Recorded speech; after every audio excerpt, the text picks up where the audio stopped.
Bună, Taur, și mă bucur să te am aici alături de mine. Vreau să văd energia persoanei care vine înspre tine, dar înainte de a începe porțiunea de tarot, vreau să văd și un mesaj pentru tine din partea Arhanghelului Mihail. Care este mesajul pentru Taur? Te rog, Spirit. Have no fear. Numărul 14. Să nu ai frică. Frica este o capcană a ego-ului. Permite-mi să folosesc sabia de lumină pentru a te elibera de aceste sentimente care te țin înapoi. Încă o dată, un mesaj foarte frumos acesta. Să nu ai nicio frică. Frica este un mesaj al ego-ului.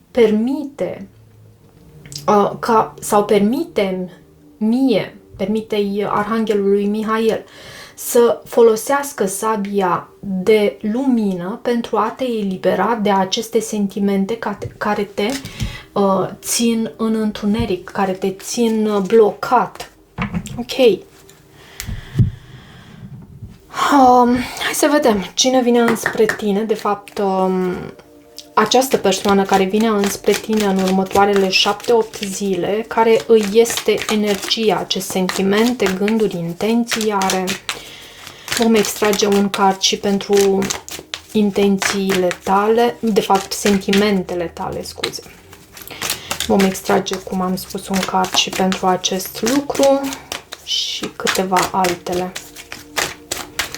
Și pentru cei singuri am un mesaj, bineînțeles, pentru Taur, te rog, Spirit. Mesaje pentru Taur, importante pentru Taur. La baza pachetului avem Cavalerul de Bâte. Măi, și am mai făcut o citire tot pentru un Taur. Și tot un semn de foc a ieșit. Deci taurii se confruntă fie cu o aventură, fie cu un semn de foc. Au de a face cu un semn de foc. Un leu, un berbec sau un săgetător. O persoană cam între, poate puțin peste 30 de ani. O persoană foarte atrasă de tine, cu acest diavol. Asul de spade își dorește să aibă parte de comunicare, să găsească soluția aici și soluția acestei, poate pentru unii aventuri, soluția acestei pasiuni o reprezintă să vă înmânați, da, uite, același lucru ca și în acest card, să vă înmânați, să vă adresați universului, pentru că avem și roata norocului aici, și să lăsați fricile pe mâna universului, pe mâna divinității, cumva. Este și o persoană asupra căreia tu ai parte de claritate cu acest as de spade. În sentimente avem regele de monede, judecata, își dorește reconciliere, o a doua șansă, reînnoire, asul de monede, regele de bâte, turnul, dar ce se întâmplă aici? Pajul de bâte, 5 de bâte, 8 de bâte și pentru cei singuri soarele. Pentru cei singuri răsare soarele. Have no fear. Să nu aveți nicio teamă, nicio frică. Ok, regele de monede te poate reprezenta și pe tine sau mai poate reprezenta și faptul că poți să ai de a face cu un alt semn de pământ, un Taur, o Fecioară sau un Capricorn. Reprezintă o persoană foarte centrată, echilibrată, foarte bine legată de ceea ce înseamnă terestru. Nu știu dacă mă exprim eu foarte, adică corect mă exprim, dar nu știu dacă se înțelege ceea ce vreau să transmit. Această persoană reprezintă tipologia aceea de om care e foarte legată de ceea ce este pământesc, de ceea ce ce poate fi palpabil, cu simțurile sale. O persoană abundentă și în același timp cred că, fiind în sentimentele acestui om, vorbește despre loialitatea acestei persoane față de tine, își dorește să fie soțul tău, poate. Totuși, există dezamăgire aici, pentru că avem și 5 de cupe, ceva în trecut s-a întâmplat, poate această persoană și-a dorit să aibă parte de succes cu tine, doar că ceva s-a vărsat aici, s-au vărsat ceva lacrimi. 6 de bâte, justiția, împăratul. Poate fi și o balanță, un berbec implicat aici. Această persoană își dorește succesul aici cu tine, pentru că văd și karma, judecata în gândurile sale. Cumva se gândește la o reconciliere cu tine dar comunicarea între voi cred că este problema aici. Pentru că avem pajul acesta de bâte în provocare. Un oarecare soi de imaturitate din partea acestei persoane poate să fie problema aici. De ce pajul de bâte? Împăratul. Controlul, iarăși. Și poate fi vorba și despre imaturitate, pentru că pajul de bâte e clar, nu este la același nivel de maturitate ca împăratul. Energia ta. Și poate tu ai decis să lași această conexiune în urmă, doar că acest om văd ceva serios la el și am văzut o energie asemănătoare și la berbec. Adică berbecul avea în sentimentele sale pauză, avea cartea Moartea, cred, tot o energie scorpionică și la tine asemănător, poți să ai berbec pe harta ta natală. 10 de spade, îl văd aici în ceea ce tu nu știi despre această persoană și e bine să afli. Poți să ai de a face și cu un semn de foc, un leu, un berbec, un săgetător, dar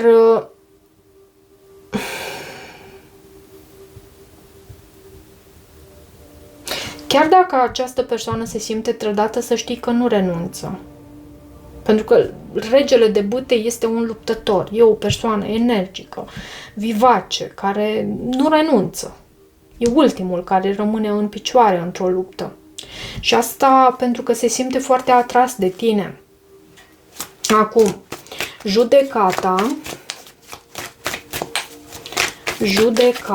în gândurile sale, această dorință de reînnoire și încet și sigur această persoană se va îndrepta înspre tine, să știi.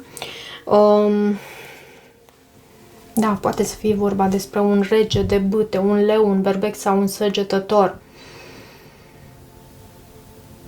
Și cred că va și crește ca nivel de maturitate, pentru că aici inițial am vorbit despre acest cavaler de bâte, acum avem regele de bâte.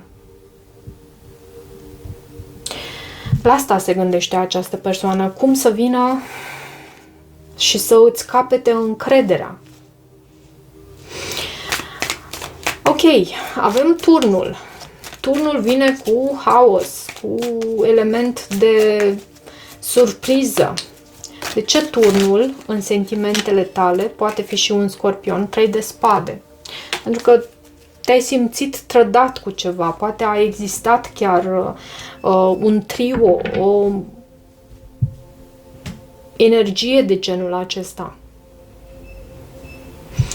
Și avem asul de monede. Acum avem asul de monede în intențiile sale. Deci această persoană intenționează să vină cu o ofertă de angajament serios. Pentru unii poate să fie chiar o cerere în căsnicie, în căsătorie sau... de ce? 9 de bâte. Pentru că vrea să mai dea o șansă aici. Este o persoană rezilientă, este o persoană... Și uită-te pe tine aici, cum refuzi această persoană. Da, în sentimentele tale ai cam spus pas aici. Dar intențiile acestui om sunt acelea de a veni cu această ofertă de nou început și îmi place totuși faptul că avem acest as de monede, nu este nici asul de bâte care reprezintă o ofertă înmânată din partea divinității și reprezintă atracția și ce poate să, de asemenea, această ofertă să fie retrasă tot la fel cum a venit. Asul de monede e ceva stabil, e ceva durabil cu care tu poți să construiești.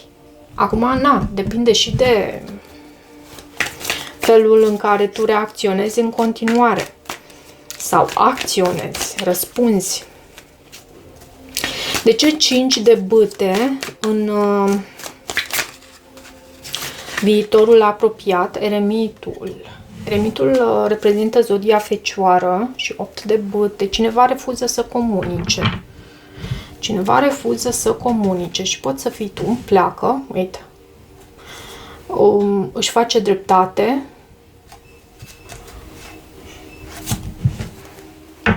Eremitul reprezintă și o persoană care se retrage în peștera sa pentru a căpăta iluminare, pentru a vedea care este soluția potrivită. Reprezintă și o persoană care gândește foarte mult, analizează, diseacă lucrurile în așa fel încât să vadă, să ajungă la esență, la esența problemei. De ce 5 de bâte? Și 5-ul de bâte este o carte a conflictului. Fie interior, fie exterior. De ce 5 de bâte și eremitul diavolului? E un soi de toxicitate aici. Avem și energia unui capricorn, iarăși. 7 de monede. La baza pachetului. Simt că unul dintre voi nu vrea să investească aici și cred că ești tu. Cred că este vorba despre Taur. Ce vrea universul de la tine cu acest 8 de bâte? Vrea să comunici și să rezolvați acest conflict, pentru că e un conflict aici între tine și această persoană la care tu parcă refuzi să răspunzi. Pur și simplu dai ignor acestui om. Iar universul îți cere să comunici și să duceți lucrurile pe un tărâm mai sănătos, indiferent de faptul că veți fi împreună în continuare sau nu, e aici ceva de rezolvat. Eu nu spun că, nu știu, să te împaci cu această persoană dacă ți-a greșit foarte mult, cât spun faptul că e ceva de rezolvat prin comunicare. Soarele este în energia celor singuri. Se face lumină și răsare soarele. Pentru unii dintre voi un leu poate să apară în viața voastră. Puteți să aveți parte de succes aici. De ce soarele? În ceea ce privește energia unei anumite persoane care vine înspre voi în această perioadă. 8 de monede. Poate fi cineva de la muncă, vezi tu. O persoană care are curiozitate pentru tine. Posibil tu să fii mai indecisă, să îți fie foarte greu să decizi dacă să comunici cu această persoană. Dar văd o persoană care totuși apare în viața ta. Ok, hai să vedem acum în ceea ce privește și o persoană de la muncă aici. În ceea ce privește planul acesta, carieră și finanțe, ce vrea sufletul tău să creeze în planul acesta, carieră și finanțe pentru Taur? Ce vrea sufletul tău să creeze?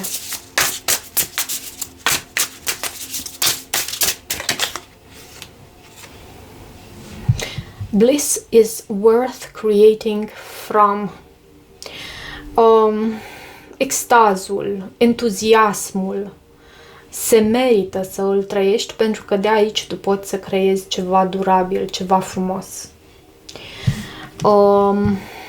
Și la baza pachetului ce avem? Îndrăgostește-te de propria ta poveste, de propria ta poveste de viață.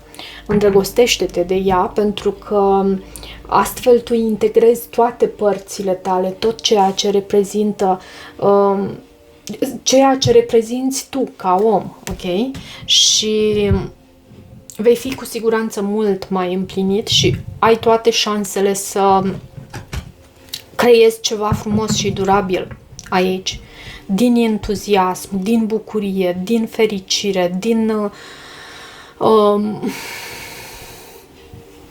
faptul că ai integrat toate particelele tale, particelele sufletului tău. Ok, hai să vedem pe planul acesta financiar și carieră ce mesaj avem, mesaj important pentru Taur. Ce mesaj important avem pentru Taur? Nebunul. Tu ai parte de un nou început, pășești în necunoscut, iei această decizie de a păși în necunoscut, avem și îndrăgostiții, poți ai de a face cu un berbec sau gemeni la muncă, mă refer, deci relațiile nu sunt doar de genul acela romantic, relațiile pot fi și de prietenie, de colegialitate. De ce nebunul? De ce nebunul în ceea ce privește informații importante pentru Taur? 7 de bâte. Să lupți pentru acest nou început, poate chiar o nouă afacere, de ce nu? Te decizi să îți deschizi propria ta afacere și să știi că acest lucru este ceva ce poate e cu potențial de succes. În ceea ce vine înspre tine avem 6 de bâte. 10 de cupe, împlinire, succes, reușită și uite, îndrăgostiții, dar e ceva ce tu poți să ratezi dacă nu ești atent. Deci poate este momentul pentru tine să mergi pe cont propriu sau momentul să lupți pentru acel nou început pe cariera ta. Ok, cam atât pentru Taur, pentru această citire. Dacă rezonați cu acest mesaj, nu uitați să vă abonați canalului, să mai treceți pe aici. Eu vă mulțumesc cu sufletul. Nu uitați să nu aveți teamă, să nu aveți frici. Fricile sunt din ego și da, vă mulțumesc și vă îmbrățișez cu recunoștință și iubire.